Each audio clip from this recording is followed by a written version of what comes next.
مولاي صل وسلم دائما أبدا على حبيبك خير الخلق كلهم. السلام علیکم ورحمۃ اللہ وبرکاتہ. معزز سامعین، محترم حاضرین اور امت مسلمہ کی ماؤں اور بہنوں، آج میں شب برات سے متعلق کچھ گفتگو کرنے کے لیے آپ حضرات کے سامنے حاضر ہوں. آگے بڑھنے سے پہلے آپ حضرات سے ہماری ایک درخواست ہے کہ آپ حضرات اس ویڈیو کو مکمل دیکھیں اور اپنے دوستوں اور رشتہ داروں میں اس کو شیئر کریں، اور اگر آپ نے اب تک ہمارے چینل کو سبسکرائب نہیں کیا ہے تو ضرور سبسکرائب کریں. آئیے ناظرین، آج کی گفتگو کا آغاز کرتے ہیں کہ شب برات اللہ تبارک و تعالیٰ کی طرف سے ایک عظیم الشان نعمت ہے. اس رات میں عبادتیں کرنا اور اللہ کے سامنے آہوزاری کرنا، فریاد کرنا، دعائیں کرنا چاہیے. یہ عبادتوں کی رات ہے.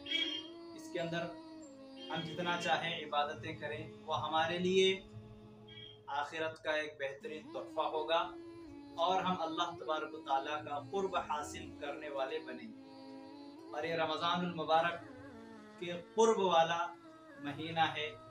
شعبان کے بارے میں حضور پاک علیہ السلام نے ارشاد فرمایا ہے کہ شعبان شہری و رمضان شہر اللہ، کہ شعبان میرا مہینہ ہے اور رمضان اللہ کا مہینہ ہے.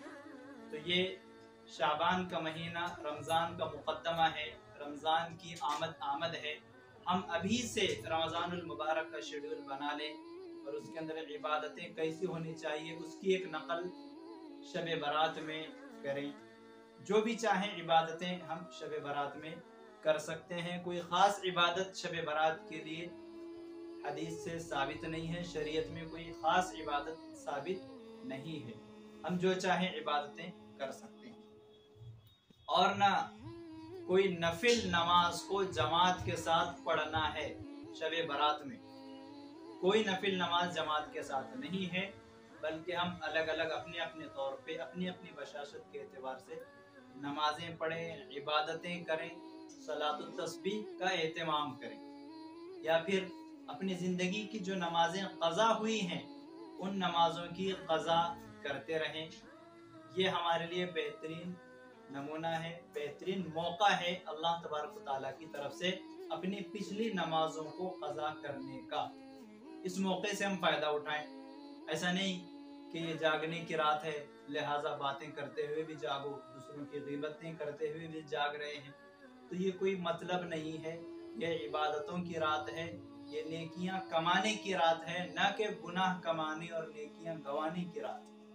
یہ گناہ کمانے اور اپنے اعمال کو ضائع کرنے کی رات نہیں ہے کہ ہم جہاں بیٹھے وہاں پر گفتگو کے درمیان غیبتیں شروع کر رہے ہیں اور عبادتیں کرنے کے بجائے گناہ اپنی جھولی میں بھر رہے ہیں.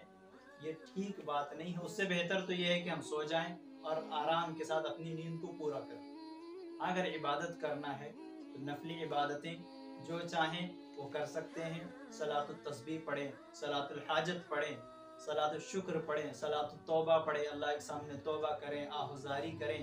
اپنے جتنے مسائل ہیں، جتنے پریشانیاں ہیں، وہ سارے پریشانیوں کو اللہ کے سامنے رو رو کر بیان کریں اور اللہ سے اس کا حل مانگیں. اور جو بھی ہمارے مصیبتیں پریشانیاں ہیں، قرضے کے اندر ہم ڈوبے ہوئے ہیں تو قرضے کے بارے میں اللہ سے دعائیں کریں. جو بھی ہماری پریشانیاں ہیں وہ سارے پریشانیوں کو اس اللہ کے سامنے رکھیں جو ساری کائنات کا پروردگار ہے اور رب العالمین. تو ہم یہ کر سکتے ہیں. اور اپنی نمازوں کی پچھلے نمازیں جو قضا ہوئی ہیں ان کی قضا بھی کر سکتے ہیں. جو نمازیں چھوٹ گئی ہیں ہماری زندگی سے ان نمازوں کی قضا کرنے کا یہ بہترین موقع ہے.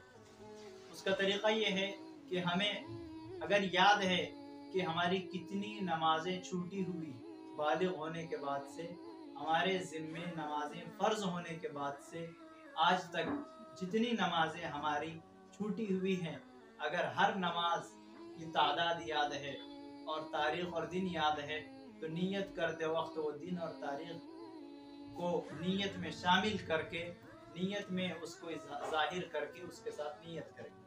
اور اگر یاد نہیں ہے تو پھر اس کا یہ طریقہ علماء کرام نے یہ لکھا ہے کہ ہم